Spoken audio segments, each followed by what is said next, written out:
Hello and welcome to Batsheet with Cafemutual. I am Riddhima Bhatnagar. Today we have here with us Ashish Shah, who is the founder of Wealth First. Hello Ashish. Good morning, Riddhima. Ashish, I want to start by asking you that many MFDs feel that passive funds are economically non-viable. What is your view on this? I think it is a good question, but this see as the time elapses from MF3, you should go to the because it passive fund there are two parts. One is the conventional way passive for index fund, and second is the ETFs.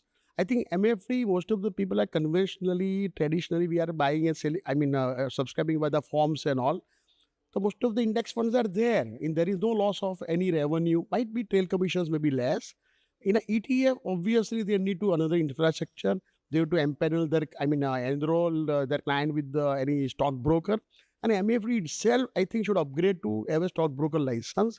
Let me tell you, to knowledge of my colleagues, कि Bombay Stock Exchange provides hardly 10-15 lakhs rupees deposit. You can get a stockbroker license and you can trade all the MFDs. I think it is not a great expense or anything. That's why you should not be worried about the loss of revenue. That is my way of looking at it. Okay.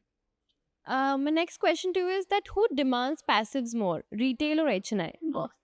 Good question. See, I'll tell you, in a lot of HNI, because they believe passives are less cost, because a lot of things are talking about the cost of managing money or asset management charges and all. A lot of education programs are happening, as well as our SEBI and MFI also has to give a lot of advertisements. But that's why HNI demands. Second thing is retail, where a lot of our investors now they are studied abroad. They come to India, or we are open in this internet economy. A lot of people do direct and all. So I think the people who are educated or connect with the US and the developed country, they are predominantly retail investor demanding for the passive investment. So, but majorly it is HNI is what you mean to say. And in detail, very specific. The people who has come abroad now, or they have some exposure to abroad, they demand. Otherwise, our local Indian typical investor, which is mass, they are not concerned much about the passives or actives and all. Even the HNIs? HNI, see, HNI is not getting awareness. But if you active, you can convince HNI that the active and passive mix is good because of mid cap and small cap exposure. I think you need activeness. That is way I believe so. Large cap passive is a very common thing to invest for the HNIs. कि भैया index में डाल दो ना 5 crore रुपया, something like that. They use the language. That's why. Yes. So, under which circumstances does passive funds make more sense than active funds?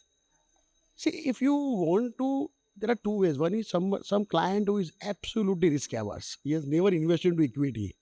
And now, in a fixed income market, hardly there is 6% post-tax returns available for a higher tax bracket or even 9% for even normal. And you want to take that wallet from 100% fixed income to the equity. I think that the start with the passive fund is the best thing because it doesn't have any, tag along, alpha creation. All we are just what is his benchmark? His benchmark is he is getting more than the bank deposit interest. I think that is the best way you can migrate a person who is absolute risk averse, but he wants some more return. That's why you can add 10-20% of his portfolio into passive funds. Thank you so much. That was all from today's session. See you next time.